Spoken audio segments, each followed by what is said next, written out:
right, guys, thanks for listening to World Extermination Radio. We're doing another episode, and I'm 40 Ounce, and I'm here with the one and only, the official Jimmy of Doomworld. How's it going, Hi, Jimmy? good to be here.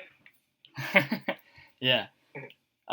So you like to do these kinds of interviews, right? Like, if I know when like Doom Radio and stuff was going on, you seem pretty interested in doing those types of shows, right? Yeah. I've done a couple of interviews with Alfonso on Doom Radio now. Yeah. Been on a couple of other shows, some other guests, and I try to involve myself with the sort of Twitch-based side of the Doom community as often as I possibly can. Yeah, me too. I'm trying to well, I'm not trying that hard, obviously, because people tell me that I screw things up all the time. But I am trying to get like more involved with like Twitch and stuff. I don't know. I probably have to talk to somebody about getting some advice on how to do this because I'm still like kind of new to it. But I'm trying. Actually, last time I talked to you, we were doing a show on Doom Radio with Alfonso, where we were talking about like I think it was archiving or deleting work. Yeah. And I don't even know if that episode ever came out. Good question. I think I think I talked to Alfonso about it, and he mentioned it that like he thinks he like lost it or deleted it or somewhere. Ironically, what a jerk. No, I'm just kidding. Alfonso's cool, but that was a pretty interesting conversation. I feel like we wanted to like debate, but it was tough because like we like each other, so we don't want to like hurt each other's feelings. It was like kind of hard to be serious about it. I had some pretty strong opinions on the subject. Obviously Alfonso does as well. It was a good experience to be a part of that. To have some healthy debate, but in a kind of friendly environment. Yeah, it was a lot of fun. I always love talking to people. That's why I like doing these shows on World Extermination. It's fun to like get to know people like a little more personally and actually talk to them instead of just reading their text on Doomworld and stuff. Yeah. A lot more personable this way. It's like you can actually kind of get into the person's head a little bit better. Yeah, exactly. People are more like, it's a more concrete kind of way of understanding, somebody's viewpoint rather than just reading some text on a page. You can like understand the emotional kind of weight behind their argument. Yeah, exactly. Yeah, it does. It gives you a chance to like really understand people on like a little more personal level, and it sometimes just like hearing the tone of voice just makes it like more intimate. Like you kind of understand the person better just by hearing how they sound, how they say it, as opposed to how you read it, because you get to like interpret it your own way. Yeah, definitely. There's less room for like misinterpreting what a person says, or taking an offhanded kind of sarcastic remark perhaps as like kind of I know slight against you. It's easy as fuck to just troll people like when you're just using text, but like when you actually have to speak about it, you have to speak pretty genuinely, otherwise you sound phony. But, absolutely.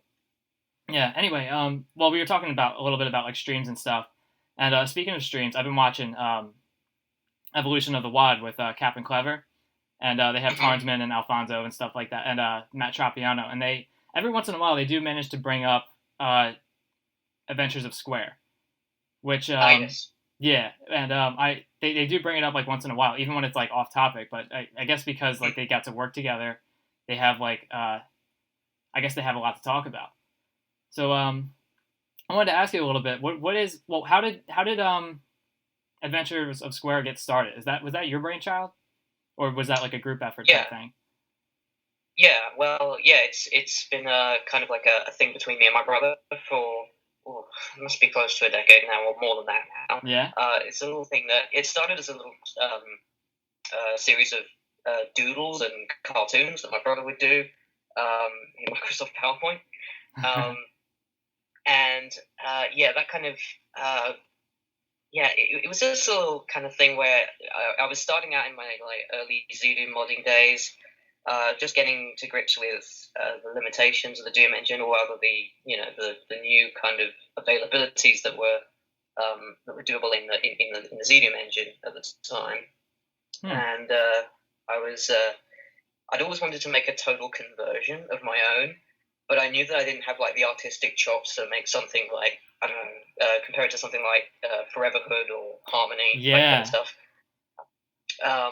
So I knew that I had to kind of like use my kind of like limited artistic capability to bring to life this deliberately cartoony, deliberately simplistic kind of world, and to realize it in a pretty simplistic engine like the Doom engine. Like beforehand, it was going to be actually for Duke, and not necessarily have the protagonist Square as the player character. It was just going to be a sort of deliberate kind of reskinning, in inverted commas, of Duke Nukem 3D with very simplistic texture work, and that never really got off the ground. I did a load of really, really crappy sprite work for it, and replaced some of the textures and all that, and yeah, it was a good kind of learning exercise for me. Yeah, I was dealing with a very kind of simplistic way of realizing, I guess, a kind of dream world sort of thing of my own making, or of my brother's making, I suppose. In a software engine. That's cool. So, that's cool that you had the idea to like not go like to kind of stick with like even though like a pretty simple art style, because like you knew that maybe art wasn't like your forte at the time, and which is changing a lot now, especially because you're doing like these post it your textures thread, which is like blown up, and you've done like all kinds of edits and stuff, and I've been really impressed with what you do, and I consider myself to be more closer, like more geared towards art than anything else, which is really cool. Right. But that's really cool that like you chose to do something that was kind of like not very difficult as far as art was, and that way you could focus on like more things that you are good at. Yeah, like just coding and level design, I'd always been a bit more kind of enthusiastic about, rather than trying to sprite something up from the ground up. Yeah, that's good, man. Because it's easy to get like over ambitious and like want to do things that you just don't have the capacity to do. Yeah, I'm like definitely one of those people who continues to like punch above my weight. Even with my kind of like modern take on my skills in doing modeling and stuff, I frequently have this big idea, and I'm like, yeah, this could be really, really cool, and like let's start executing it. And I suddenly realize, oh, okay, so I can't physically do that yet. I have to pull the goals back, and actually be a little bit more realistic about it all. Yeah. So yeah, Adventures of Square was always going to be a total conversion, but yeah, it had kind of several iterations, I want to say, or perhaps like stages of evolution. Okay. So it started out as this Duke Nukem total conversion, like that never really came to fruition with all my crappy artwork, and then it evolved into something entirely different for Doom. It was going to be called Crappy Doom, with again my take on all the art assets for Doom in my kind of trademark I'm a 12-year-old and I don't know what I'm doing in paint kind of aesthetic. And yeah, from there I kind of like combined a few assets from both the Duke total conversion side of it and the Doom total conversion side of it, and kind of like brought in a few more things that I thought were kind of cool, like the paint themed weaponry in the game. That was one thing that kind of started to bring the whole thing into a more kind of cohesive product. And then I thought, yeah, okay, so actually ages ago I started on a little completely different total conversion for which involved my brother's little square-shaped cartoon character. So let's bring him in as the player character. And then suddenly it all started to come together like as an actual product, like an actual coherent project with goals and with a vision in mind. Wow, that's pretty cool. Yeah, and I worked my ass off on that iteration of the project for, I guess, 2, maybe 3 years. just between different projects. Like I must have been working on my Doom to the Way It Did map at the time of that, and all sorts of other things. So it was quite a substantial kind of chunk of my time in the Doom community, and that around about like 2011ish, 2012, 13. I did release a demo in 2013, and that got the attention of a few people in the Doom community, namely Matt Tropiano, and I think I reached out to Pavera to do a stream of it, and to Alfonso to give me some critique. I think that's how it went. Yeah, I wanted to ask you about that. Like, who is all part of the team? I know you do it with your brother, and right, and you mentioned Matt Tropiano. Who was all part of the team? All right. Well, the team has been a bit flexible over the years because people come and go, but the primary mappers in the first episode are Alfonso, Pavera, Matt Tropiano, Tarnsman, and Zazer. I think that's it. I've had some other people come on board, like Slacks, Captain J, J Mickle, to do art, music, all that kind of stuff, just to help me out with that side of things. Just to put little finishing touches on, my art assets, or to collaborate with me musically. I've done a bunch of collaborations with Zazer on the soundtrack to episode 2. And it's this kind of like big team now. Wow. It started out with just, I think, myself, Trop, Alfonso, and Pavera. Kind of like we banded together in an IRC channel and said, hey, let's work on this together, because we're all kind of really down with the idea. We brought in some mappers like Zazer and Tansman, to help out with episode 1. We got some work on voiceovers from outside of the team, so Rock King provided some voices for us. Good choice. Matt is a great sound engineer and voice actor in his own right, so he's done a ton of work on the sound side of things for the game. Yeah, he really vamped up the sound design part of the game immensely. J Mickle, she's done some great music for the game. We've got some great playtesting reports from from all sorts of things. It was great to work on it with that team at the time. We've since moved away from the IRC channel, and we're now on Discord, and we've got everything kind of bundled, everyone kind of in one place now, and no one misses out on anything. We've got a big Trello board to keep track of the of the progress on the project. It's been a bit of a long ride, because I have had uni to contend with. I've had other projects get in the way. Yeah, we all do. But it's been great, because I've been able to take the project places. I've done a few local presentations, like at my uni, at the Perth Library. Perth is where I live in Western Australia, and I took it to England back in 2015, and I got to meet J Mickle and Matt Tropiano and Altazimuth. Wow. For the first time in real life. That's pretty amazing. That was the EGX in London in 2015, and that was a really intense experience for me. That was really great. Yeah, that sounds awesome. I've been wanting to meet more Doomers in person. I've always wanted to go to QuakeCon, because that's like a thing that people tend to go to almost every year, but it seems to be kind of dying down. But that sounds like a lot of fun to be able to meet people in person and actually get to know them on a more personal level. And especially because you're working with these people too, so it's very nice to have that kind of intimate relationship where you get to really know each other and be real friends.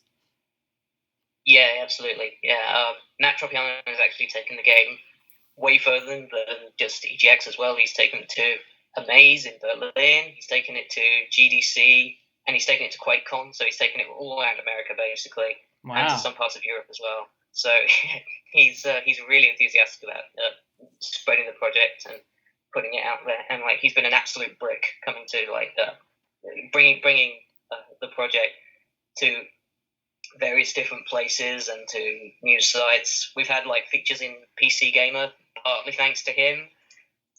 yeah, it's been really great to see a load of support for the project and to see so many people enjoying it. Like to actually see people from the public of all ages, all backgrounds, come in and play the game live.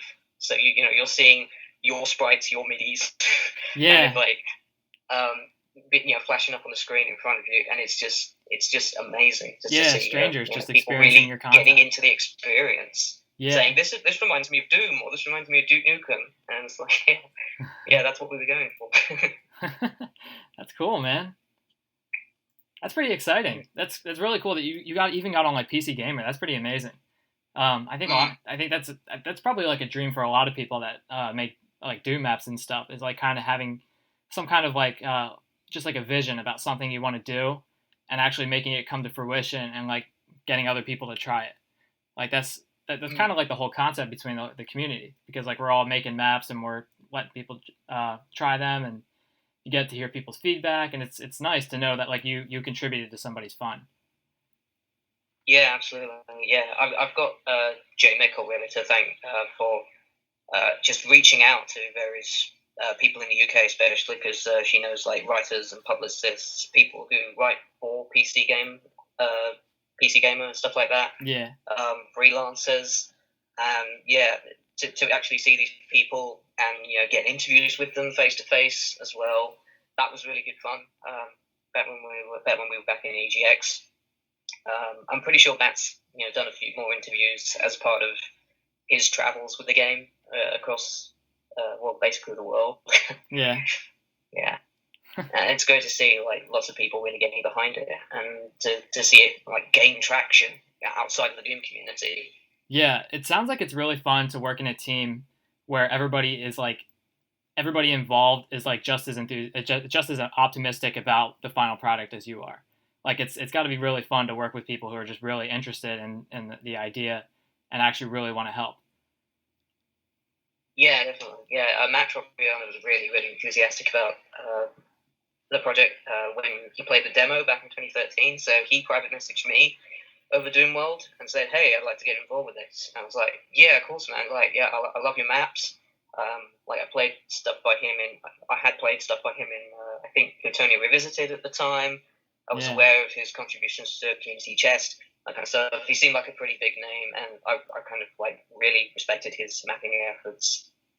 So it was great to have a talented mapper like him on board. So like him and Alfonso and Vera, we were like the dream team. I think at the time, like when it was just us four. Of course, we then had to bring other people on board. So like Zazer and Tansman, obviously fantastic mappers in their own right. Yeah. And we had to enlist them basically to just keep pushing to like meet our personal deadlines and stuff. That's really cool. So are you still like working on Adventures of Square, or is it like finished at this point, or? It's very, very, very close to its next release. I don't want to give any actual information about when we're planning on releasing it away, because I mean we have like we do still have a bunch of work to do on it. But episode 2 will be released very hopefully this year. That's pretty cool. At some point, because we've got most of the maps down, most of the assets are in. There's a couple of music tracks that need finishing, but yeah. Well, that's good to hear. As soon as I'm done with this semester of uni, I'm going to really crack down and just help out with the rest of the development, because I have been very distant from it for a long time, unfortunately. Yeah. Yeah. Well, that's how I am too. I have like projects. I mean, I'm sorry. I have got, like yeah. We've had like we've like stopped setting deadlines for ourselves, and like events keep coming up across like Europe and stuff. So Matt packs up his things and goes off to show it off someplace. So yeah, it's been slow, but like pretty damn fun. I think Matt's just worked his ass off on the project, and it's been like a real joy to see everybody coming together on that front. Yeah. Well, I think everybody's really contributed to the project in one way or another, and in any way, it's made it better. How has like the development process been? Has there been like periods where like everybody was like all hands on deck, or were there like periods where everything kind of like slows down and it's like hard to get in contact with people? Has it been like rocky, or has it been like pretty steady the whole way? Pretty steady. I want to say we had a big crunch during 2014 when we wanted to get the final release of episode 1 out the door, which was a little bit stressful in places, but I think everybody really pulled together and made that happen. And I have they have my eternal gratitude for banding together, making that happen, basically. Yeah, the final stage of like almost anything is always the most stressful. All that error testing, that like you pretty much find everything at the last minute, and and then you just have to fix everything and all kinds of stuff, and it's really, especially when you're just like you just want it to be done. You're so ready for it to be out there. But there was a bit of drama surrounding like the very final level, which I won't go into. But because I was due to present it at a little gaming event at the WA Public Library the following day, and there was a bit of hoo-ha and whatnot, but it turned out to not really matter in the end because it was only like a 30-minute testing session. People only got to map 3 at most. So. Oh, okay, that's good. Well, that's cool. Yeah. So, what is your favorite part about working on Adventures of Square? What do you enjoy doing about the most? Well, the music's quite fun to write for. That's right. You've made tons of music. Yeah, I've got a lot of like different inspirations that I'm pulling from to write the music for that project. I would say Mark Clem is like one of my all-time MIDI heroes, so he kind of runs through my veins as far as my music's concerned. And there's another MIDI composer that may not be known to anybody who's listening, but Seppo Herm is his name, and he has scored the soundtrack to a couple of PlayStation games called Gobble 1, Gobble 2, and they feature they're kind of shitty games. Yeah. But they feature like some of the best music that I've heard. Like that music was like my childhood. What's his name again? You said Seth. For a good while. Was it? What's his name again? You said Seth. Seth what? Seppo Herm. SEPPOHURME. Oh, okay. I think he's. I don't know what nationality he is, but he's collaborated with Bjorn Lin a couple of times, who's the composer for like the Lemmings games and the Worms games. Oh, okay. For a bunch of those. So those two are I guess like the Mark Clem and the David Shaw of that side of the gaming community. That's pretty cool. And they're like fantastic. Yeah, they're fantastic composers in their own right. Seppo's style is very kind of grounded in. Let me think. How do I put it? It's almost kind of like the music's not confined to like a specific key. It's constantly changing and evolving. There's different things going on. Like suddenly there's an organ solo out of nowhere, or like this guitar comes in and does some wacky hot stuff like up high, and then like the drums come in and start soloing like crazy. Really, really dynamic music, and he really makes use of the constrictions of MIDI very, very well. And that's some very, very memorable and catchy music, which is especially kind of like admirable considering how kind of like chaotic and atonal it can be. Yeah, that's cool. I had no idea that you were in about that guy. So that's kind of like your style. You try to like be a little more like dynamic, and I guess that's a problem with MIDI is that like the ones that come in Doom are very repetitive. So you're trying to that's part of the things that make you really interested in that, doing that kind of music.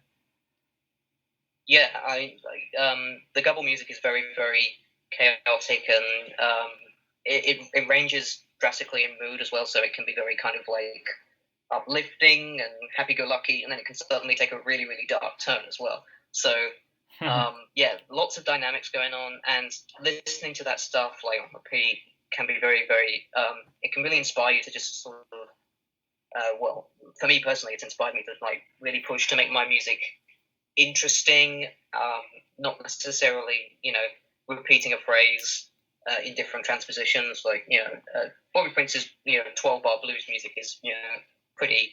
It's awesome and it's timeless, but Yeah. at the same time, it doesn't quite carry that dynamism. It's not level that fun of to movement. listen. It's not that fun to listen to like on its own. Like it's good to listen to while you're playing Doom, but like the music by itself is like, I mean you can listen to it and do other stuff, but it's not really that. I don't want to put it in a bad light because it's good music, but it's not that like exciting or like inspirational or anything. It's just kind of its own thing. It's very simplistic in that way. Yeah, I agree. Yeah. And Mark Clem is I'm a big fan of his music too, especially in like Memento Mori and Requiem and all those things. Yeah. And he does have like a really cool, interesting style. Like he's always kind of like, he has like really interesting like solos and all kinds of stuff. Yeah. Yeah, it's his stuff has propelled my music in like its own direction as well. Like being able to keep the music changing and evolving over time, and to keep the listener on their toes with not just solos, but like interesting variations in the harmony, different change ups, the occasional like repetition of a light motif or like a riff in a different transposition that makes it a lot darker or brighter, whatever it happens to be. Yeah, he and David Shaw are like the masters of keeping the simplistic sounds of MIDI sounding really interesting, I think. Keeping you like gripped and on your toes while you listen. Well, I think you've come a long way, and I think I consider you to be like one of the masters of music of Doomworld, because you've contributed pretty much all of the music that was in Mutiny in that community project that we did together, as well as with other people. But I was really thankful that you contributed your music, because I think that really was like one of the shining moments of that project was the music that came with it. And that was like one of the most memorable things about something like Strain, which was one of the heaviest inspirations for Mutiny, is that it had all that cool Mark Clem music. And I was really thankful that you were able to contribute to that, because it really made the project come to life. Yeah, thanks for that. Yeah. Mutiny is an interesting one, because I kind of feel like I almost flooded the project with music. I remember like PMing you a bunch on IRC, like, oh, here's some stuff that I did recently, and this and this and this. It was kind of like, I gave you quite a lot to work with. Well, that's not a problem. I mean, I was very thankful to be able to have even like things to pick through. And I actually one of the interesting music decisions I made for Mutiny was I didn't want to put myself in charge of. Well, I didn't want to put myself, and I also didn't want to put the mappers in charge of picking the music. I wanted to have somebody from outside look at the maps and decide what music best fits for it. So I had Alfonso be the music director for the entire project. Excepting a few songs, there was one that we decided was really good for map 1. So that was the one by JD Agenet. I don't know his real name, but he made that one track, and I thought it was perfect for map 1. And then from there was just a bunch of maps that had no music associated with them, and I had Alfonso play through them and pick out. And he knew your music tracks pretty well, so I had him pick out some tracks that he thought would be best fit for it, and he did an awesome job. Yeah. There's a lot of parallels between the actual flow of the maps in Mutiny and the flow of the music that ended up being chosen for it as well. Yeah. And that's I think really, really important in any Doom project that has its own custom music. Like the music must fit. It's a make or break deal for me. Yeah. As a musician, like everything has to like fit kind of like harmonically and aesthetically properly between the maps and the music. And I always make sure that I'm that I'm doing that in my own projects. And I guess my MIDI packs go some way to doing that as well, like filling the void where there used to be, like where like original music wasn't chosen for those map sets. So like Latonia, for instance, and then of course Revolution, and now Rebirth by Vader. Mm-hmm. So my kind of like my I guess my reasoning behind starting those projects off was really to fill in the blanks, as it were. Because the Casali brothers obviously created this fantastic bunch of very memorable maps in the Plutonian experiment, and I just felt, like the stock music, again, not harping on Bobby Prince, but it doesn't do it justice. The stock music is, it's a unique enough aesthetic, I think, Plutonia, that it really deserves its own kind of musical backing to really underpin the whole experience and to lift it up just a little bit further. Yeah, absolutely. I think you're absolutely right. Yeah, I personally, like, I'm not that focused on music, but that's just because of who I am. I'm just not much of a musical type of person. But okay, it certainly does make maps like more, like, really stand out if you do have, like, the atmospheric music to go with it. And I definitely get. I think I'm sure that's probably true with the reason why, like, Memento Mori and Requiem and Strain and stuff are so good, because the maps by themselves aren't really that great. there's at least like a good handful of them that are just like, if they were submitted in a community project today, they'd probably get rejected. There's plenty of good maps, but the music is really what makes it so atmospheric and so, like, arcadey and exciting and inspirational and imaginative and all kinds of stuff like that. And I think you've got Mark Clem and David Shaw and Jeremy Doyle and all the other musicians of the age to really thank for the longevity of those projects. Yeah. Especially through the eyes of modern mapping aesthetics and sensibilities. You can look at those projects and you can play the maps, and a lot of people these days would probably very heavily dislike some of the maps. And the overall gameplay experience. But I think that the music has its own identity to such a degree and to such an impressive extent that the whole experience is elevated to where you're playing something that's unique and gripping and kind of interesting, and you're immersed in the whole universe of that experience. I guess. That's an interesting point. You use the word longevity, and I think that's really important. I think that is a very interesting thing about how music really does kind of extend the lifetime of a project or a map, because even if you don't, because I wonder if that would be kind of an interesting challenge to play through, Memento Mori or Requiem. I mean, they come with their own music WADs, so maybe you could try and play them without the music and see if it's even nearly as interesting. And it probably isn't. And so it's interesting that you bring that up, because I think I think music really is an important thing about making maps last longer. And that's and if we're all in this community together and we want Doom World to last a long time and to continue being fun, music is a great way to make every map a little more unique and make it a little more interesting and personal experience, because it has that kind of audio memory associated with it. Yeah, absolutely. Yeah, it can really stir some creative and some memory-based kind of experiences when you play that sort of thing. I kind of object when I hear people say that they play with music turned off. I know it's kind of a personal interest more than anything else, but I think music should be integral to, I guess, life really in general. Yeah.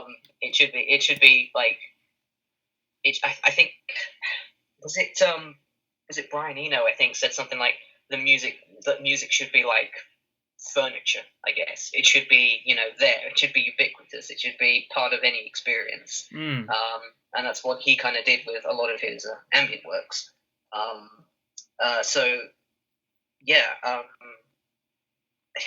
think music is an integral part of Doom, of any gameplay experience, and that it very seriously makes or breaks an experience, I think, for me personally. I know that in some cases, the lack of music as well, actual silence, can be classed as the experience having a certain sound quality. Yeah. And certainly that's, you know, an aesthetic choice that, you know, many things. I mean, hell, like some Doom mods like Nihility have gone without music entirely, which was very interesting for me, and certainly that helped me, you know, to actually immerse myself in the experience a bit more, just because that mod was so kind of moody, and you know, it was set up in terms of ambient sounds and stuff like that. So the soundscape was created in the game rather than by you know, MIDI playback, that kind of thing. So so I think while music certainly can be used or can be not used, I suppose, to an advantage to some degree. But that's it still kind of has to. I think it still has to be ubiquitous. Like, it has to be part of pretty much any experience that you can really kind of experience, I guess. Yeah. Well, that's in life, really. That's a concept in art, is the concept of negative space, and that's necessarily that means that the absence of something can be just as powerful as something that is actually there. And in the sense of in that sense, music can like kind of be that way. If sometimes like just the lack of music can be just as powerful. Like it could set the scene for like maybe something suspenseful coming up or something. I don't know, or whatever. But like even like with every Doom mod, you expect there to be music. So like the absence of music might be kind of like chilling or jarring in a way. And if that's the effect that you're going for, that's perfect. Yeah, absolutely. Yeah. So that's kind of why I object to certain people's like saying, "Oh, I play, you know, a Requiem or Reverie, you know, or Harmony without the music," and it's like, what are you doing? There's original work in there there's an integral part of the experience that you're not experiencing. Yeah. That's just a little thing. Yeah, I do understand it. I do understand why people would not play without music. I've done it before. And there was like a short period of time where I did it, and I wasn't really enjoying it. And and it's not necessarily. I'm not trying to like make an argument here, but I mean everybody has their own tastes, so that's fair. Absolutely. Yeah. But I think, but I do because like I guess it does kind of like contribute to like the creepy ambience of just not hearing anything except the sound of monsters groaning. So I guess that might be like kind of the experience they want. But at the same time, I understand your position like perfectly, because you have made so much music, and you do put so much like thought and interest and stuff in it, and motivation. And when you create music and you put it in, and someone uses it in their map, that's part of the experience. And if somebody chooses to get rid of the music, then they're kind of like, I mean, that's just like playing a map and just wanting to take out all the textures. I mean, it's just as important. I mean, that because someone worked on those graphics, and somebody actually chose the textures that they wanted to put on the walls and all that. So if you want to play without textures, you're kind of like you're stealing something from the map. Yeah. Well, like loading up the Harmony total conversion and not playing any of the maps in it. Yeah, it's a very weird experience, and it's all part of it. It all comes together as one thing. Yeah, absolutely. Yeah, you've made so many maps. I know you made Genesis, of course, which is a huge megawatt, and you've made like all kinds of speed maps. You've competed in like not competed, but like participated in all these like speed mapping competitions, and you have a map in Mutiny that you worked on, and you've contributed to a whole bunch of different community projects and stuff. How many maps have you made? Like, it's got to be upwards of 100, right? Well, I've got 2 megawatts worth of music, of maps. So that is Genesis and Jiffy Bag. So yeah, it's upwards of 64, definitely. Wow. I don't know exactly what the number is, but someone is keeping track of it on the Doom Wiki. Yeah, so, yeah. Well, I have counted once before, and I was really surprised. I don't think that I have that many releases, but after I counted all the maps I've made like a bunch of birthday maps, and I've contributed to community projects and speed maps and stuff like that. So I do have like I think I counted over 100, but it was like less than 150 or 125. It was like 110 or something like that. But maps add up. I mean, I've got like I made one of my first projects was Motor Nerve, which is 21 deathmatch maps, and then I've contributed to I've made UAC Ultra, which is 11 maps, and then I made UAC Ultra 2, which was like another, I don't remember, like 10 maps or so. And then I also like contributed to a bunch of community projects. I contributed like one or more maps to every 32 and 24 that came out almost after like the fifth one or so. Yeah. And then like a bunch of other speed maps and stuff like that. So I had like a little bit over 100, and I was really fast. It was really surprising to know how quickly it added up. But yeah, that sounds about right for me as well, because I've contributed to a bunch of 32 and 24s. Not every single one. But yeah, I have, I think, 3 maps in the Thanksgiving one. Happened, I think, a couple of years back. Yeah.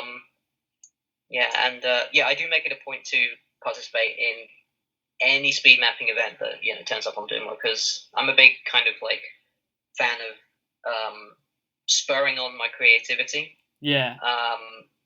As at any point that I possibly can, because otherwise I just kind of stagnate and fall into a kind of like stupor.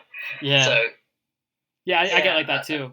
I've always enjoyed speed mapping because it kind of like motivates you to just do something and get it done in a short amount of time, and just kind of like it's fun because like when you speed map, you don't really have time to change anything. So if you're doing something, you just have to go with it. And sometimes it comes out really awesome, and then after that you have like a tangible map that you can look at later, and it's pretty cool.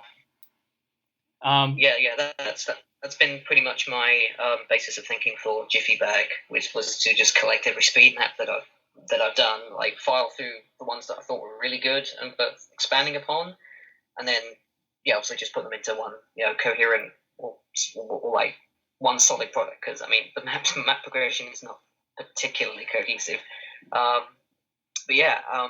that is basically a megawatt's worth of speed maps that I've done for Abyssal speed mapping, and of course since that's now kind of been laid to rest, that side of the speed mapping side of me has been a little bit inactive lately.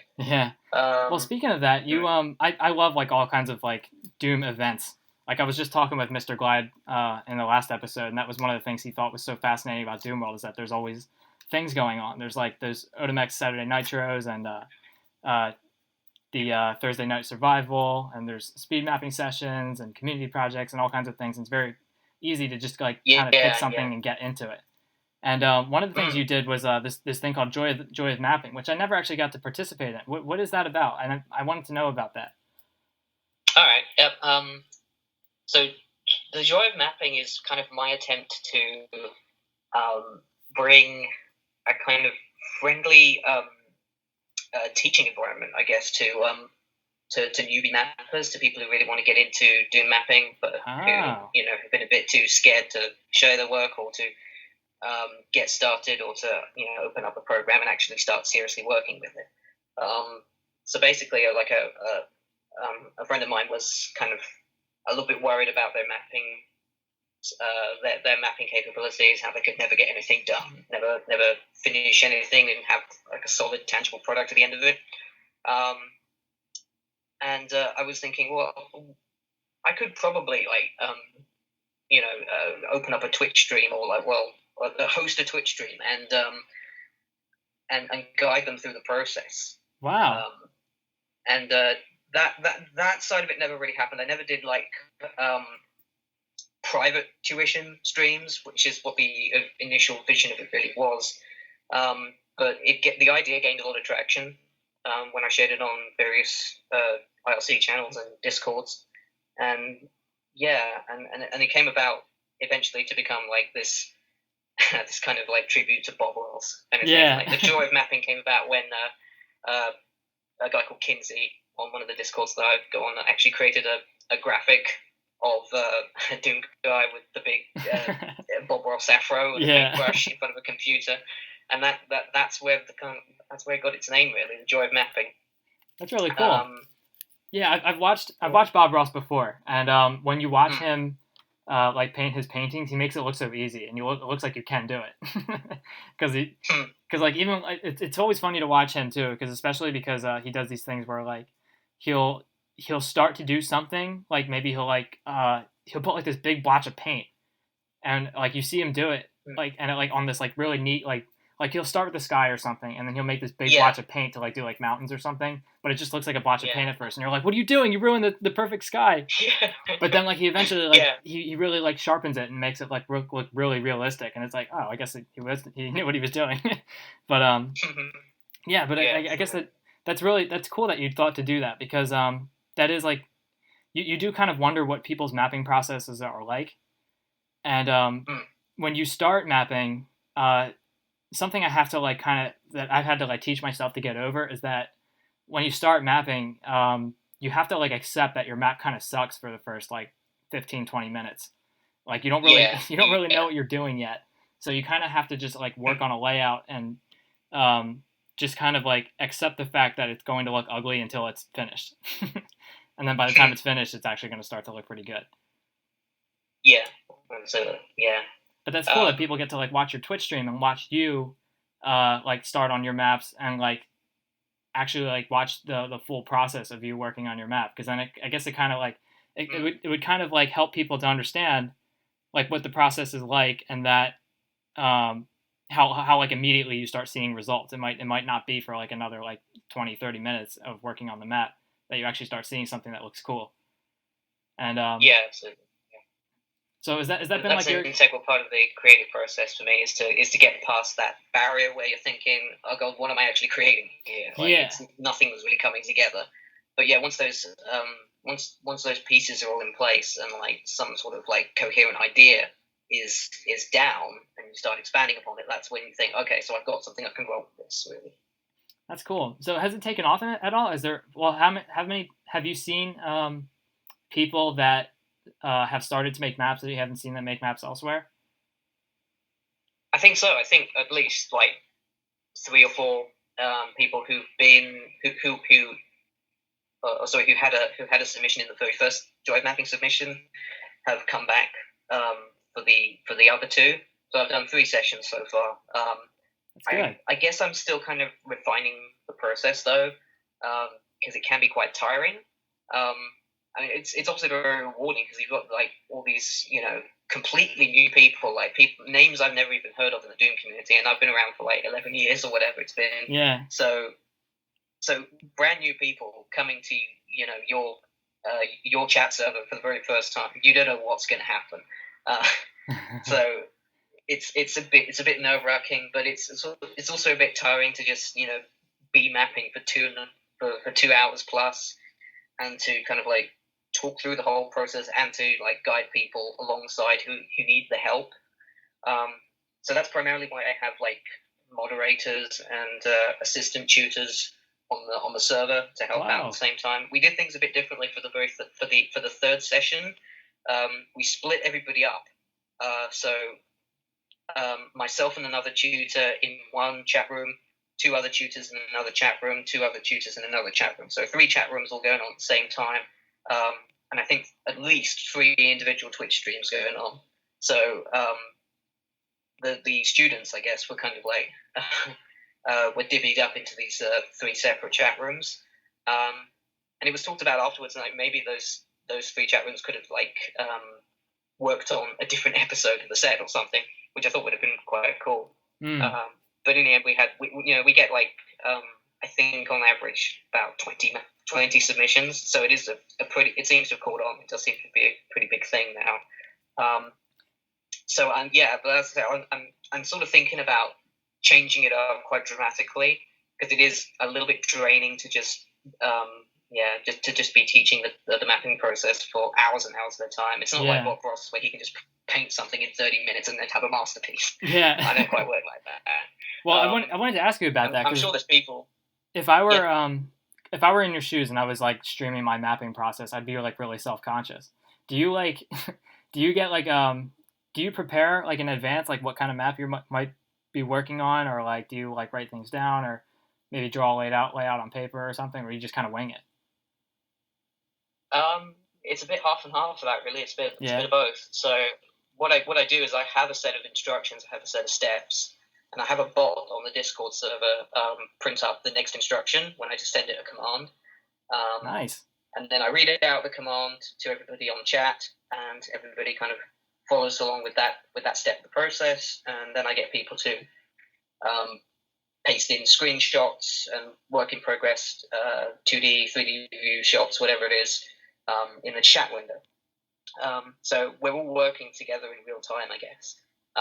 On my side of things, I'm not really kind of like going with a specific vision in mind, because I'm basically saying, first make a start room, then connect it to an outside area, then make a door going to an area with a key, then have a lift, blah, blah, blah, and then eventually make an exit room. Or like for the last couple of times I've done make a start room and then make an exit room. So those two are kind of consecutive steps, just so we don't end up with like massive sprawling long layouts. Yeah.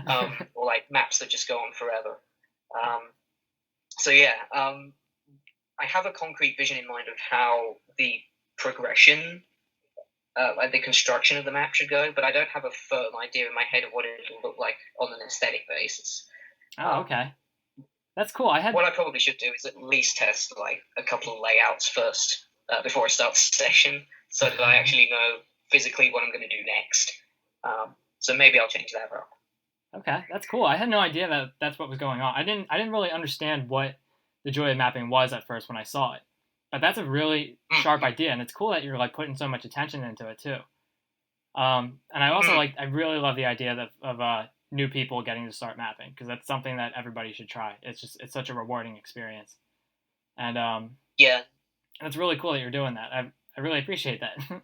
It's because it makes me happy to know that there's more people willing to try making maps, and that sounds like a really fun experience for people who are kind of new to it. Yeah, definitely. Yeah, I think there's a lot of untapped talent out there. Like they're kind of like lurking like on the forums and such. They're just a little bit afraid of what people might say or think if they put their work out there. So I guess the joy of mapping for me is like it's a way of conveying that, you know, actually we're not all that bad. Yeah. There's people out there who are willing to help you, who Yes. are willing to, you know, get your like work into a presentable state, and to actually prove that your work is valuable and you can make, you know, a contribution to this community as well. Yeah, and it's a fun, safe environment too, to be like working with other people who are also like there for the same reason. They don't really know how to map either, so they're just trying to like figure things out, and it's cool to be in an environment where people are like of the same skill set. Because I can imagine how scary it must be if you're like a new mapper and you want to release something, but you've seen Doomworld and you know how mean some people can be when they review stuff, and absolutely. You like release your map and you know you're swimming with the sharks when you do that.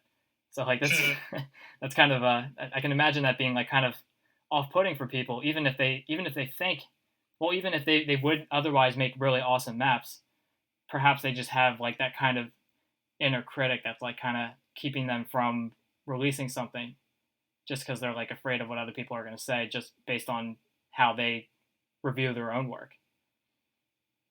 Yeah, everybody's got like an inner critic. Everybody's their own worst enemy when it comes to like pretty much anything artistic. I think I know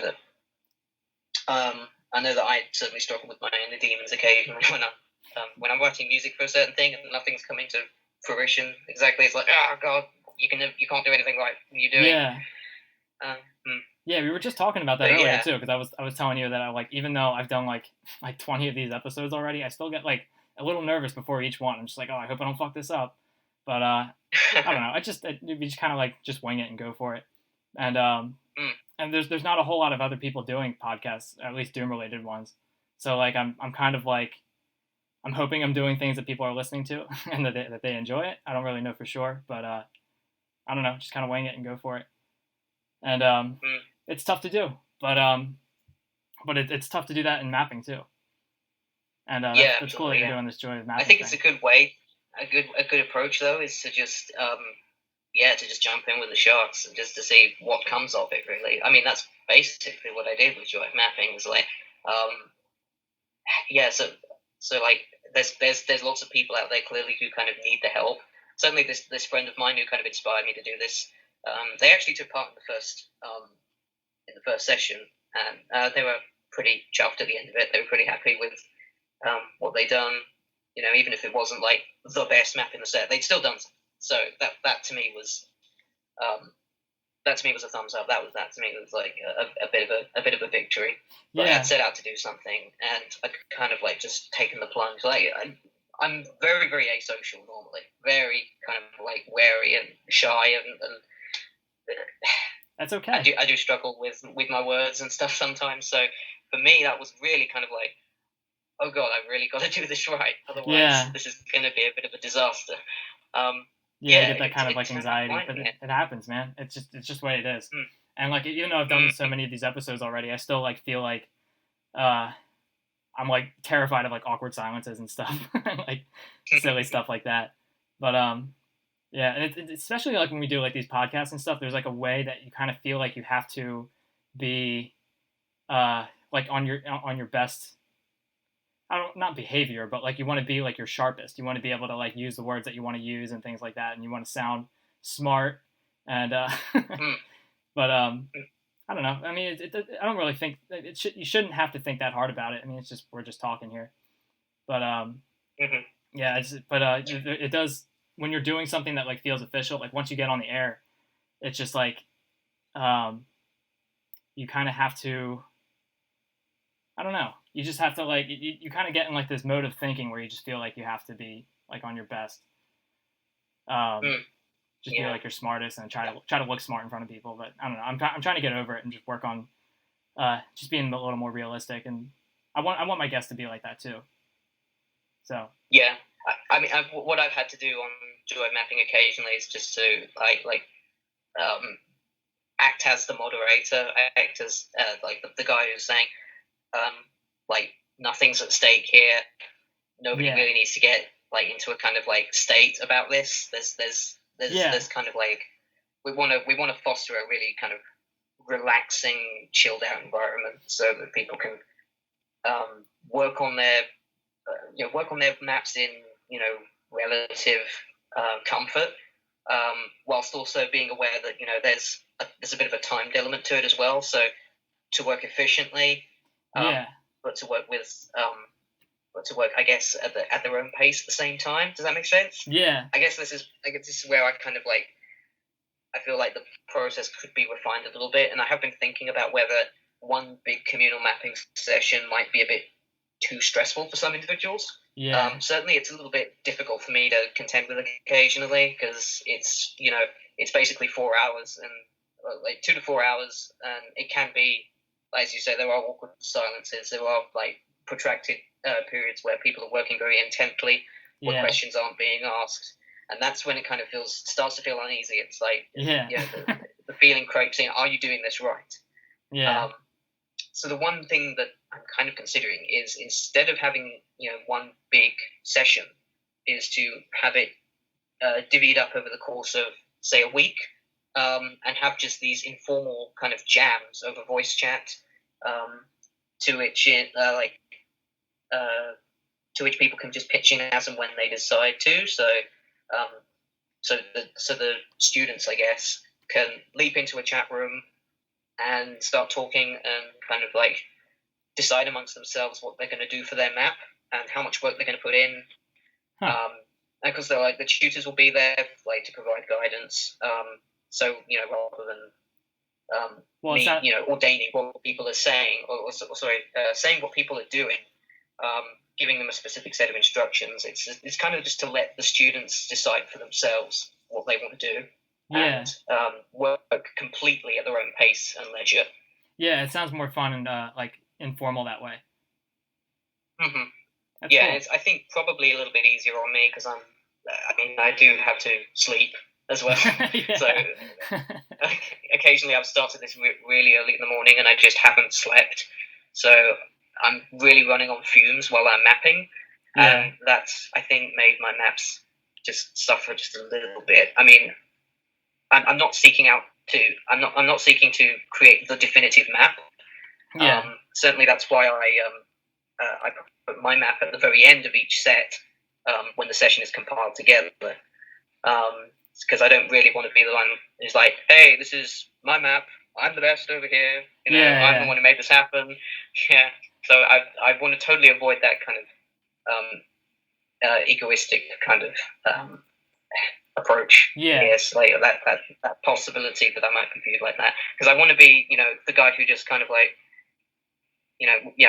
I've allowed all this to kind of happen, but it's the students who have like come together and they're the ones who've really contributed and refined their work, and they're the ones who've put the effort into making this project a reality. Yeah, right. Do you you check out the maps after they're done, right? Like you see other people's maps?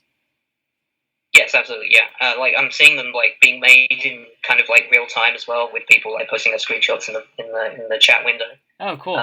Do you see people kind of like doing their own thing, or do they like kind of copy your style, or what do you like? What kind of results have you seen from it? They're very varied, actually. They Oh, good. Every mapper kind of does their own thing. Yeah, pretty much.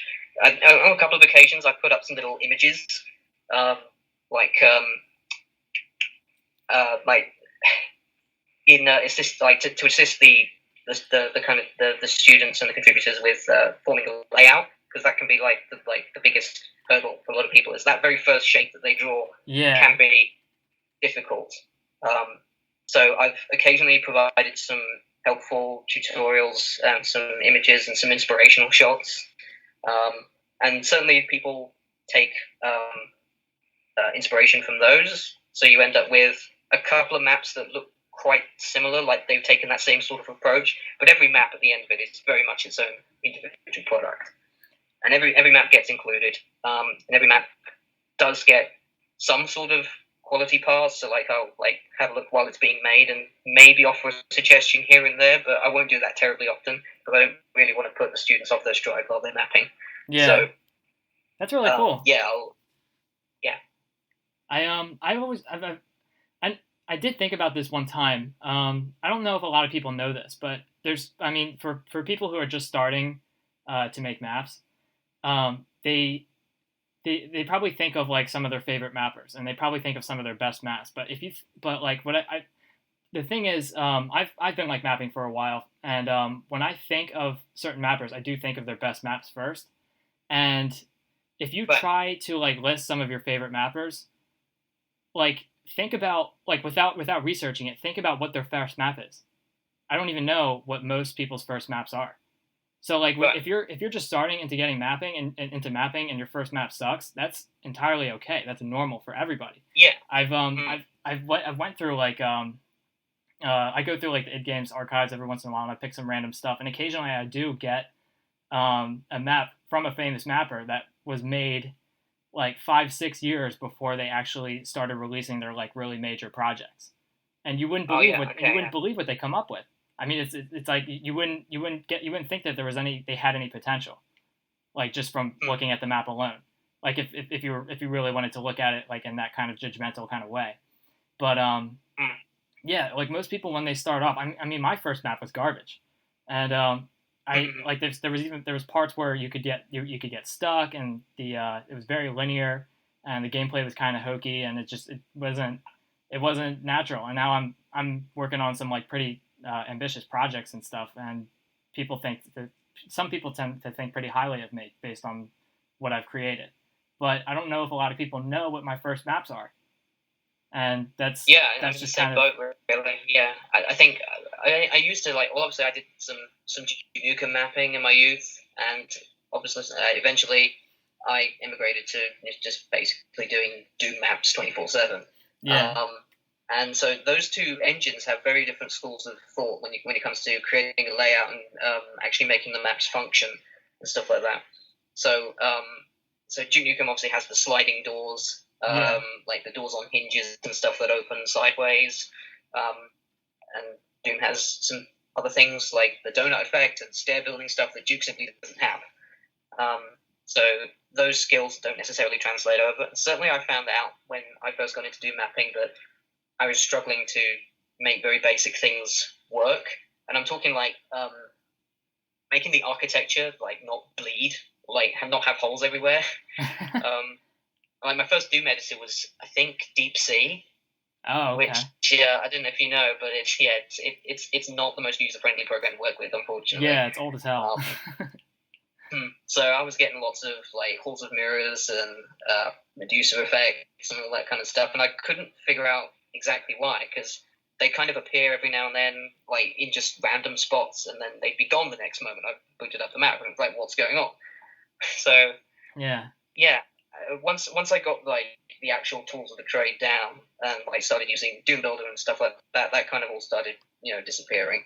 And I got used to drawing shapes and making them all connect up efficiently and all that kind of stuff. And yeah, there's a lot of that kind of side of creating a Doom map that perhaps some people don't even think about now, because Doom mapping is so automatic to them. Yeah. And you have to make allowances, like me, especially when I'm organizing Joy of Mapping, I do have to make additional time allowances in case anybody's like really, really behind, or like they're still doing texturing, because that can take forever if you've like got a full layout and it needs texturing and it needs to look good. Yeah. So a lot of people, I think, everybody maps at a completely different speed because everybody has a different approach. And you certainly see a lot of different people on Joy of Mapping who take various different stages of the mapping process at differing speeds. Yeah. So yeah, that can be difficult to make allowances for.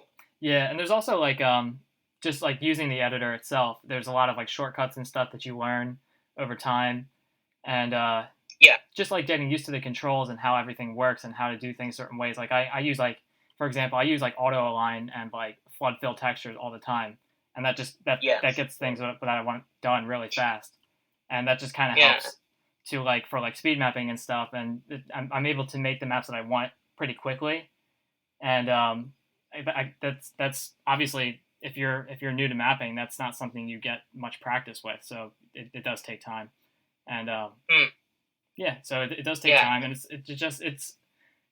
it's a difficult process, and it's hard to like kind of show people your first map, especially if you're really self-conscious about whether you want to be good or not.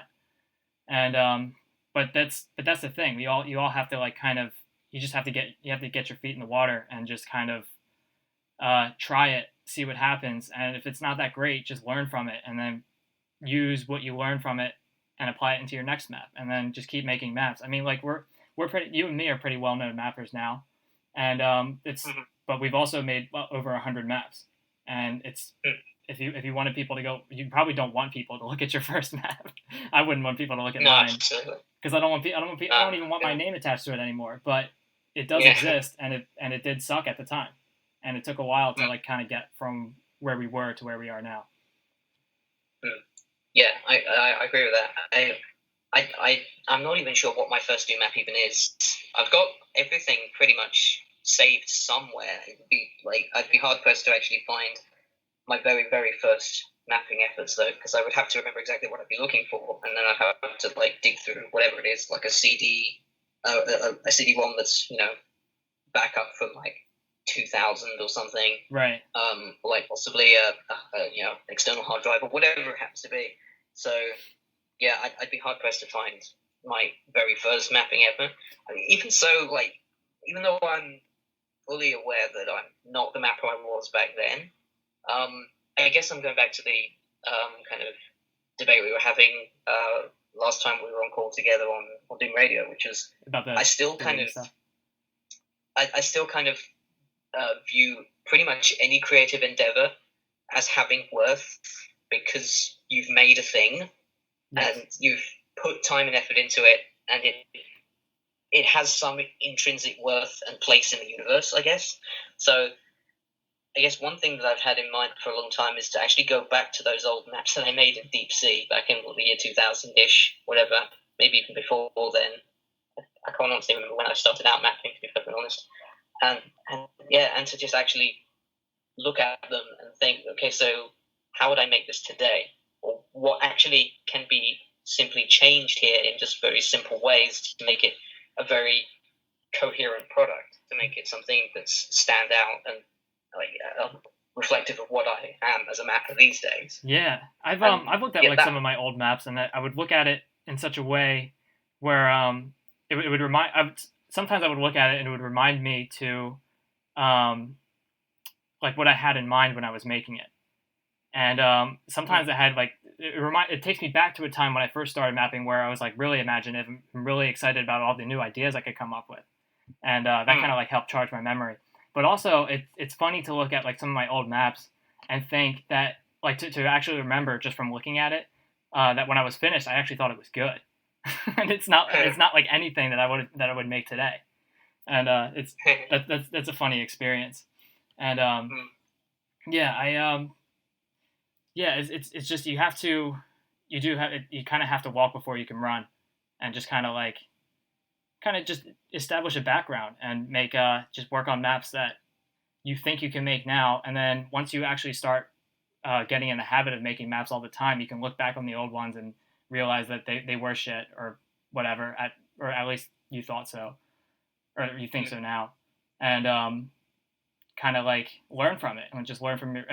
You can have people review your maps, and if they think it sucks, I mean that's entirely okay. You can just kind of just be humble and understand that this is a start of something that's going to become a mapping career, and that's pretty much how big name mappers get where they are. I haven't really got many maps from my youth which are actually finished. I've got a lot of like drafts and random scribbles and stuff that I don't even remember putting together, like tons of WAD files with tiny little one-room maps with no exit. Yeah. and lots of ones where I've actually like focused on the detail rather than actually having some sort of layout. Uh-huh. So it's just like one room with lots of like slime falls and trim and skylights and all that. So it's all very elaborately put together, but then there's just nothing to the map. So yeah, those are quite fun to look at and think, well, actually, this is me just really just sort of testing the waters, as it were. It's not really a map. It's more like a kind of doodle, I guess. Yeah. But even those, I think, have an intrinsic value. Even those, a sort of some part of your growth as a mapper, your ability to put these maps together in increasingly short spans of time. Yeah. Because I think at the end of it, speed is really a mapper's best ally. And like being able to use their mapping utility in the most efficient way possible. Like I always thought that having a good mapping utility and the means to use it was really kind of what defined every individual mapper, and probably every individual artist in just any general field, really, if they have the tools that they're comfortable using, that it's really their ability to use those tools in an efficient way, in a way that befits them as an artist. Yeah. That's what really makes their art stand out, I think. Yeah, I think so too. I use a lot of the same tools. I've been using, I don't use Dune Builder 2 anymore, but because I did switch to GZ Dune Builder and it is much nicer. But I do. I couldn't imagine trying to make a map on a different kind of editor, or even like when I make like textures and graphics, I still use Microsoft Paint, and I'm just so used to how everything works in that particular tool, so I can get the results that I want pretty quickly, and I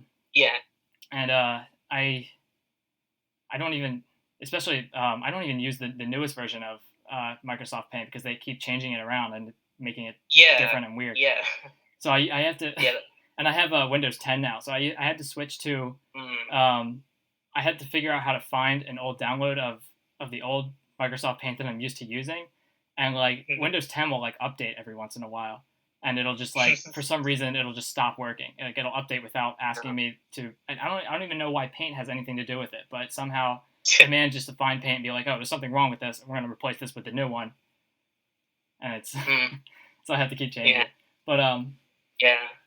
But it's using those tools that like learning how to use them is a major part of like just understanding how the tools work and how to get the results you want out of it. And just having that practice and like starting off with maps, and even if they come out not that great, it's probably because you're just not used to the tools yet. So is there anything else you want to talk about? Like I know we covered a little bit of Adventures of Square. Is there any do you have any like other stories or anything you wanted to fill in with in Adventures of Square? I might actually like pick your brain about like texture work, because was it you who started the original texture like jam thread on Doom World? I seem to recall there was an old thread of sorts. I Yeah. think in the Doom editing forum or something. Yeah, I did start it. It wasn't really intentionally to get people to make textures, but it was kind of, I forget what I asked. I think I asked, I had some ideas for textures that I was having trouble creating myself, Right. and Yeah. and I made like a list of them because I wanted to make a map that was kind of in that style, and I made a list of them and I posted it, and I was like, I want a recolor of this that looks like this, or like something like that, and most people contributed, and then some people thought of some like other ideas for textures that they wanted, and then other people made those, and then it just kind of like cycled into like this 10-page thing where people were just posting textures that kind of And that was great. That was good fun. I think I was actually part of that thread. it kind of came up by accident. I didn't know it was going to blow up like it did. But yeah, your thread is really cool, and it's blowing up pretty well too. And there's a lot of cool textures in it that I didn't realize. Some people that I haven't even seen some of their maps before, but they make some pretty awesome textures, and you wouldn't know otherwise unless you made that kind of thread. Yeah, absolutely. I kind of like. Yeah, I kind of make texture ads for fun every now and then, you know. So the one that I've kind of got at the moment is it's just called Jimmy Tex because I don't have a better name for it. Yeah. But it's the one that I've kind of based on my contributions to my own thread, basically that texture jam thread. So that's been a lot of fun to work on. I've also been considering like just leafing through certain keywords like Memento Mori and Equinox, maybe, and I have done this already for my own purposes to kind of like maybe expand on those texture words just a little bit, just to kind of like take what's there, take the resources that are there, and kind of slightly genericize them, not like make hundreds of different variants because that can really bog down. A mapper. Yeah, you don't want to go full. But to make them very useful for creating something, that you want in that kind of stuff. But you're just missing like this red light has different widths, or it's lacking the one width that I think in this color. So. Yeah, that's cool. Yeah, it's interesting about those old WADs too, especially because they do have new textures, but they're not used very liberally. Like when you play when people tend to use the Community Chess 4 texture pack, they pretty much coat the entire map in those textures alone, and they don't use any of the And it's kind of like that's like a weird thing that seemed like to kind of die off. Like there's you can like people don't really like to like kind of merge like regular Doom 2 resources with new resources. It's either like one or the other. Yeah, that kind of bugs me in a way. I tend to create textures of my own make that would seem to kind of like fit being merged with the other stock textures. And occasionally I'll happen across a map that happens to use entirely custom textures from CC4 or something, and I just think this just doesn't look really much like anything. Yeah, it looks like an art gallery of just everything that's inside of Community Chess 4, and it's not really like a cohesive map or anything. Yeah. I think like Skillsaw is somebody who does that right though. Yes. Like Valiant and all that kind of like his stuff in like Vanguard as well. Like, it's full of custom textures for like CC4, but it really looks good. It looks coherent. So yeah. He's one of my favorite mappers who like is able to use custom textures very advantageously. I think Matt Tropiano comes onto that umbrella as well to a certain extent. Yeah. And certainly like Mutiny was really good to see like being worked on as well with all those custom textures that you did. Were just really cool. Yeah, I was really working on doing like edits and stuff with in Mutiny. I was working on doing edits of like the original stock textures and recolors and all kinds of stuff. And I really wanted to encourage people to kind of design a map that they would otherwise make with like regular stock textures and just kind of accent them with everything that's in Mutiny. So it would give people a chance to like make like a regular brown map that's like made all out of like Brown 96 and support 2 and all kinds of like regular stuff. And then they could put like accents of like of like red brown 96 or something, and they can make it like look cool that way. And that's not exactly what happened. That was my intentions though, because I had strain in mind, and strain does a lot of that. They have a lot of new textures, but they don't use exclusively new textures. They're all like regular stock Doom 2 stuff too. But not to say that I'm not pleased with the results. I was actually very surprised at how well a lot of the maps came out.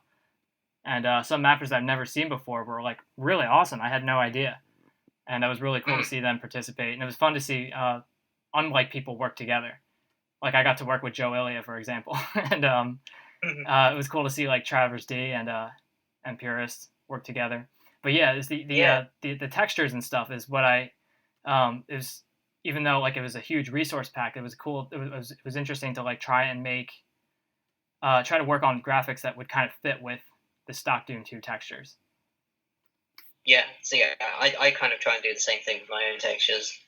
And like Mutiny was interesting, especially because the sort of the palette of mappers, just the amount of different people who were on board with the project was just so broad. Yeah. And, like in the end, it still came out as this really cohesive product, even with all these collaborations working back and forth. Yeah, everything was really coherent and just a lot of the maps kind of ended up looking very, well, not similar, but like constructed in the same kind of coherence. Yeah, similar, but also kind of individual in their own ways. Yeah, so that was good fun to be part of. Yeah, it was fun. It was fun to work with you too. It was cool. I'm really glad you gave me that idea to make that underwater part with the reflective water. That was really cool, and that was really awesome for a first level, so people could see like what's going on here. Like it's not just a regular community project. It's got some pretty cool ideas and stuff involved with it too. Right, yeah, and, like very aesthetically minded kind of maps. Yeah, fun tricks and stuff. And that was a fun project to work on. Well, it was also kind of exhausting, but it was fun. I'm really glad it came out the way it did. Yeah. And it was a pleasure working with you too. Thanks. Yeah. You posted something in the Doom Pictures thread lately, which kind of struck a chord with me, which was like it was sort of like the watery effect kind of thing. Is it like a UAC Ultra 2 kind of thing? Yes, I'm glad you asked. I don't want to say. I mean, I'm going to give everybody the answer that they're looking for. Yes, it is going to be UAC Ultra 2. I decided that I'm going to like remake all the graphics and stuff and start from scratch. And I'm starting this new approach where I actually got the idea from Skillsaw because I was looking through. Just out of curiosity, I looked through Ancient Aliens, and they have lots of textures that have like baked-in shadows on them. So I'm trying this new concept where I'm trying to make maps that would look good even under static lighting. So I might have the opportunity to make maps that utilize like the light amplification visors and not make the map look like shit. But I'm making these textures with baked-in lighting so I can bring out more contrast in these new things and the parts of the architecture that I want to stand out. So I can like kind of create this fake contrast using these baked-in shadows, and then go heavy with lighting after that. So like they kind of like coalesce together and makes like this really atmospheric, realistic looking place. And I have some pretty cool color combinations that I'm going to try. I mean they're not like super unique. I mean we've seen like pretty much every color under the rainbow in Doom, but I'm going to try some things that are a little outside of what happens in regular UAC Ultra 1. And I don't know. I'm still like playing around with it. I'm still working on my texture pack, and it's very. I use a lot of from working in Mutiny. I learned a lot about patchwork. So I'm a lot of the textures are like these composites of a whole bunch of different pieces that I'm sticking together, and it's kind of cool because I can make this huge resource pack that is not that large in file size, which is kind of exciting for me. Yeah, nice. Yeah. Yeah, I wish you all the best of luck with that. That sounds really cool. Yeah. Yeah, I'm not sure. I'm not that deep into it yet. I'm still playing around with the texture pack, but I have some map ideas in mind, and I kind of have a better idea of what I'm going for, and I think it's going to be much better than how the original UAC Ultra 2 demo came out. All right. Yeah, that's really interesting. Yeah, cool. Textures are like, I think, pretty fun to work with. Honestly, like Yeah. I mentioned before, I kind of work on them for fun almost.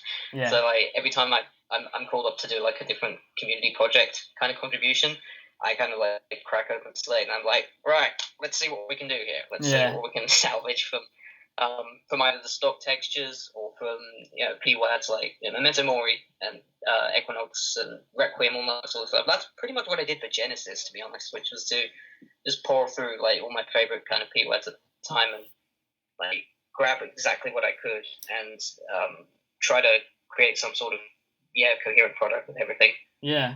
And I'm doing it more for like my solo work now, probably more than I did so back then. So I'm like grabbing like all sorts of resources that I possibly can for like. Have you played Mercury Rain or seen it? I've seen it. I haven't played it. I'm pretty behind on like new stuff. That's fair enough. I mean, what I did with that was like plow through. Oh, it must have been about a dozen or so different sources for custom textures and for decorations and things. So I went on Realm 667 looking for stuff.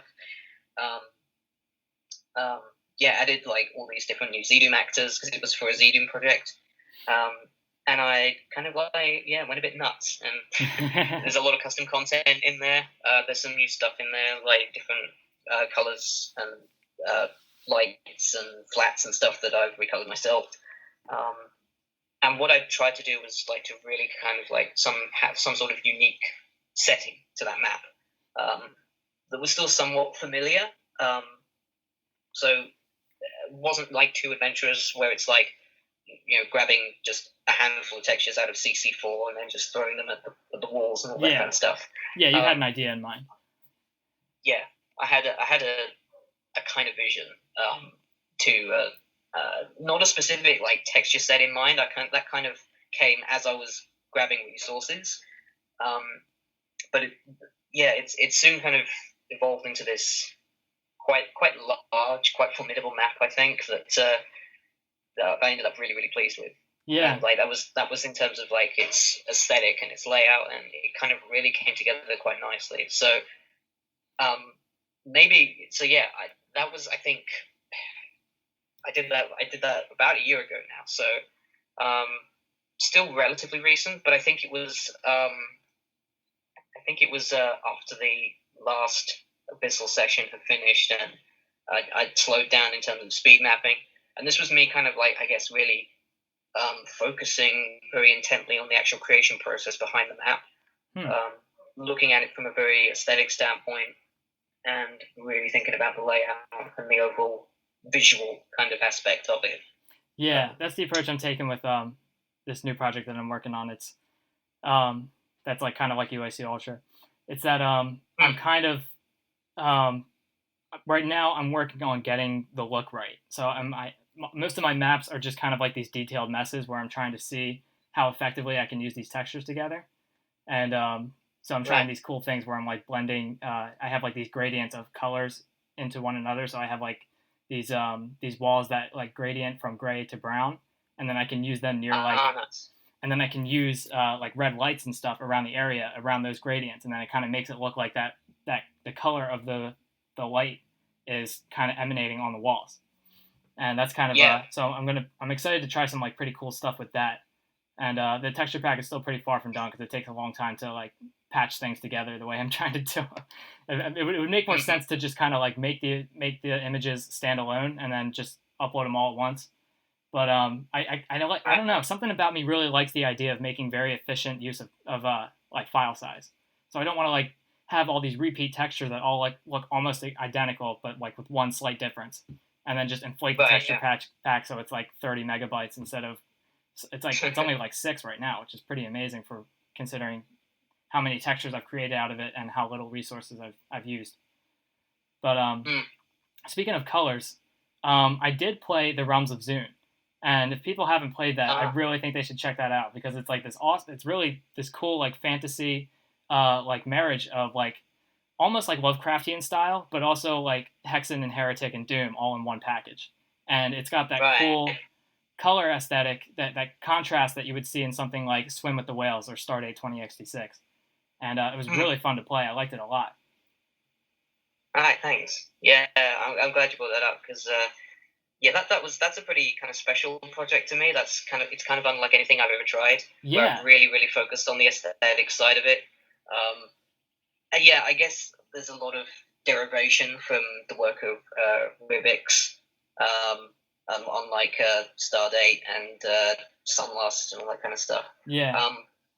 It was always going to be like this weird kind of imposing underworld kind of thing where it's a little bit skew with, where it's a little bit off kilter in terms of coloration and overall kind of architecture, I suppose. Like these big imposing libraries and stuff like that. Yeah, and that's actually another project that's spent quite a long time in gestation because it's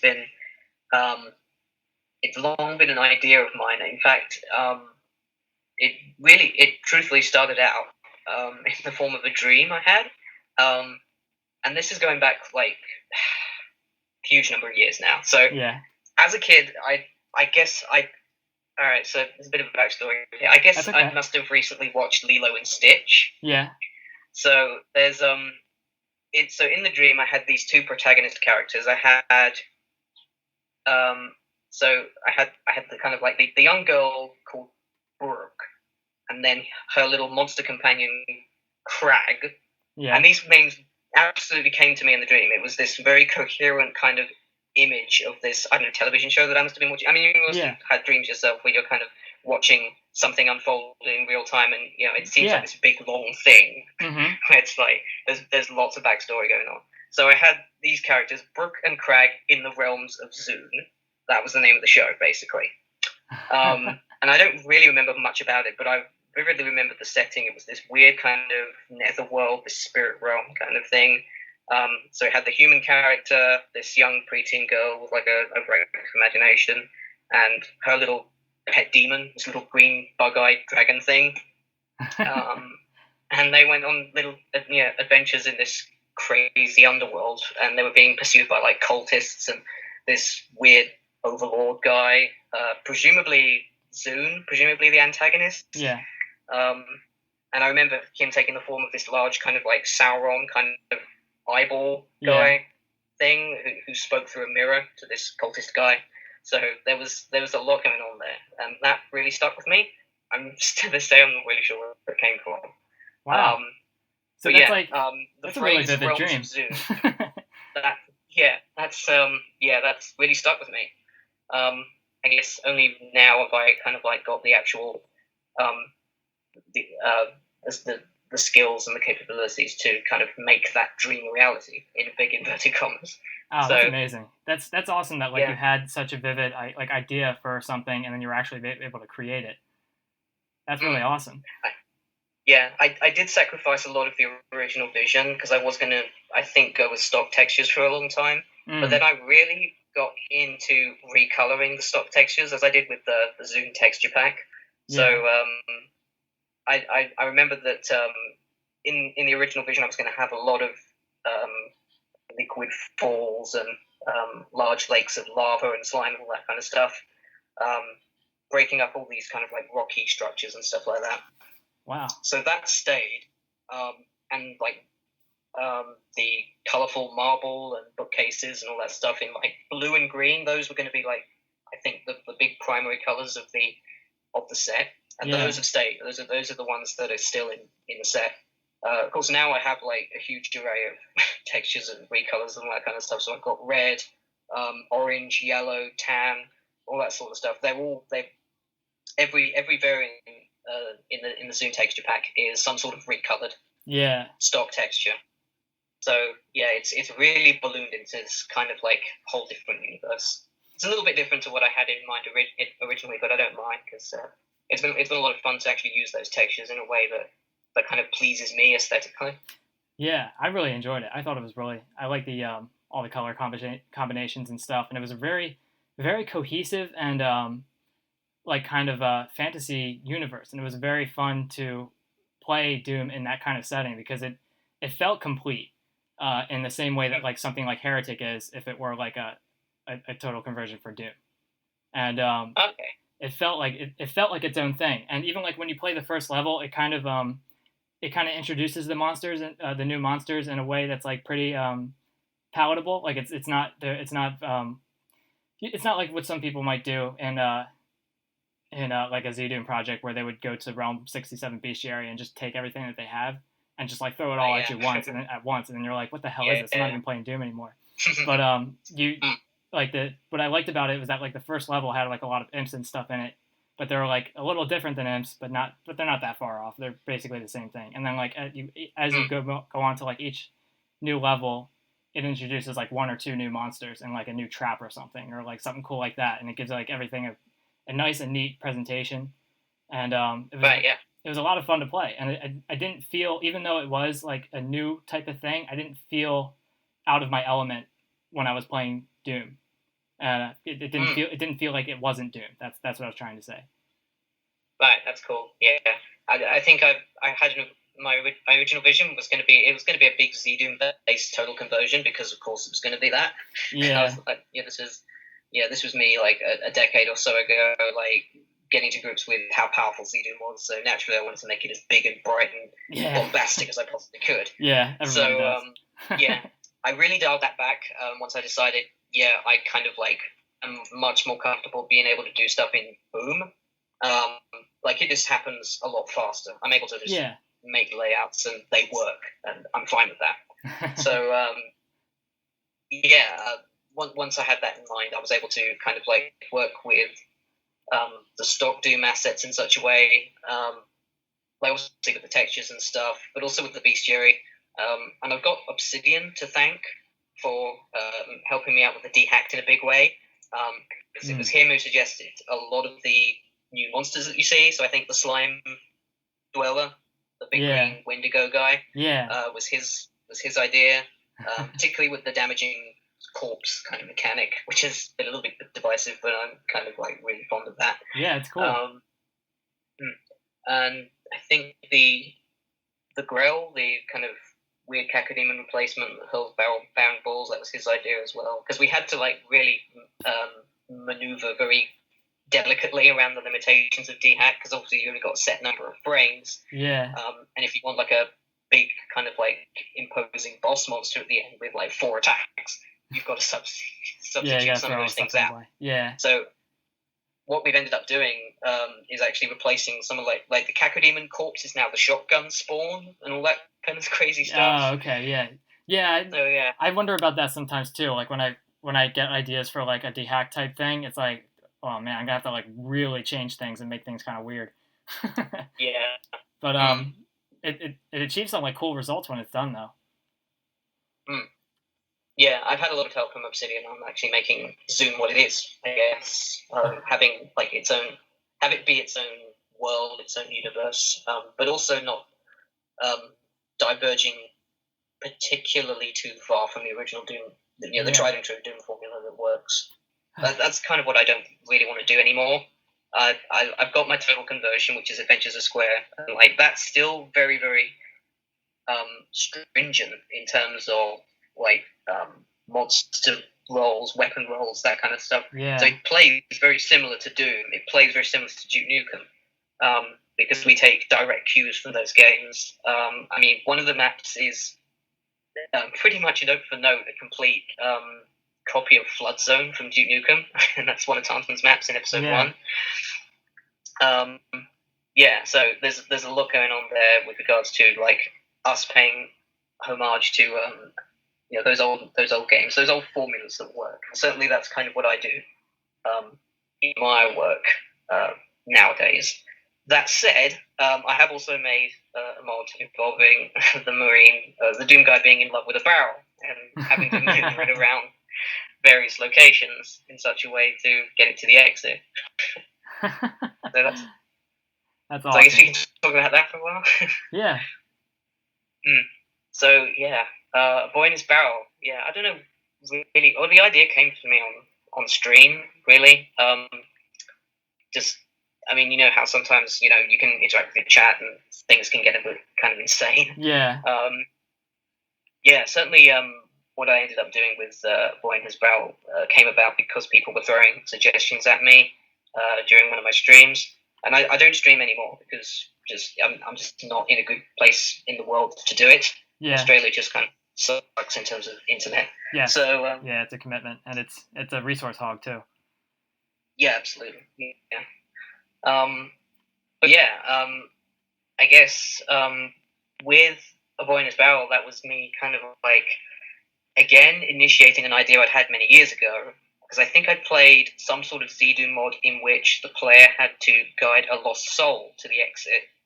And this lost soul was like this very angry, very aggressive thing that could kind of kill you in one hit if you collided with it. So the player had to very cleverly maneuver the soul kind of round corners without getting hit by it and guide it into the exit portal, whatever it was. I completely forget who made that or what it's even called, but I'd probably be able to find on like the Zedu forums or something. It's smart. It's a cool idea. I thought, why not make something like that, but the player's kind of companion is inanimate, is defenseless. And I don't know, just the barrel kind of stuck to mind. Yeah, well, barrels are amazing. I love barrels. In fact, I changed my cover photo today on Doom World to do you know that Twitch stream where Tarsman played through everything in everything in Maximum Doom? Yeah. And he did that one where it was like an episode 1 replacement and there was just barrels everywhere. So I got a screenshot of that and I used that as my background on Doom World. I just saw that forum post that you made earlier. I was just thinking about it today. It was Doom World. Yeah, that's just top choice right there for the cover photo in my opinion. Yeah, it was awesome. I'm so glad I thought of it. But yeah, The Boy in His Barrel. That's what the thing is. Barrels are like, they're fun. They're like a very, I mean, obviously there's a level called Barrels of Fun, but there's something about them that just makes things a little more exciting, and they're they're comical in a way. So that was cool. That was a cool idea to come up with A Boy in His Barrel, and so you got this idea from someone in a chat in your Twitch stream. That's cool that you come up with ideas. Well, it's cool to be in a position where you're so used to working with like the editing tools and stuff that even when someone gives you a silly idea, you can still complete it in a pretty reasonable amount of time. Yeah, I was on a bit of a time limit when I had the idea initially because I had Joel's Vine Source mapping contest coming up. So I had that deadline coming up, and I thought I'd better make this kind of like memorable and very, very different. So what I ended up doing was, the deadline kind of crept up on me, and I eventually kind of just crapped out this big layout for it's still like the first map in the set. And yeah, I'm not entirely sure where it came from, but it was kind of my take on E1M5, but with like different homages and tributes from episode 1 kind of like smushed into the middle there. And that's kind of the thing that I've gone with for the rest of the maps in that mod. They all kind of like thematically centered on particular episodes from Doom. So you've got an E1 tribute, an E2 tribute, an E3 tribute. I've got Dragonfly from Doom World working on episode 4 tribute, kind of combination, homage kind of thing. So again, I'm sort of amassing another team on it. And I've got this fantastic coder guy, Gutterer, who's helping me out with the more complicated side of the scripting. So Z-Script has come along, and it's really big and powerful and horrendously imposing for a guy like me who's just coded in Decorate for his life. So I love it, and that's turning out to be a real lifesaver. And it's like immensely fun to just work on it as well, because we have all these ideas like, well, what if we had like a Sonic style ranking system like at the end of each map? Because what you can do in Z-Script now is customize intermission screens, which is really, really cool. So Gutter was just scripted that up for me, and we have a ranking system in A Boy in His Barrel now. So you're actually graded now at the end of every map, like based on the damage you take and the items you use and the secrets you find. And that's a lot of fun to work on that project. That's cool, man. It's nice that you get to work with like people that are like maybe a little bit better at something than you are, and then you can kind of Absolutely, like work together and complete this like really interesting project where you get people who are like doing their like what they do best and contributing to that part of the project. And I know we talked about Adventures of Square earlier, but that is a very like cool thing that you get like these people that just get to do what they want in this project, and it creates this really fun environment, which is like that's what makes like working on Doom projects and stuff so special, is people getting to do what they want to do, and as opposed to like if you had yeah. to work in like a corporate setting where you had to develop a game, you might have to do something that you don't particularly enjoy just because that's the job that's open, and that's kind of lame. But when we do like these hobby projects and stuff, we can actually create these really fun and interesting, exciting, and like complete things that are just like are really heartfelt and are like actual visions and stuff, and that's really awesome.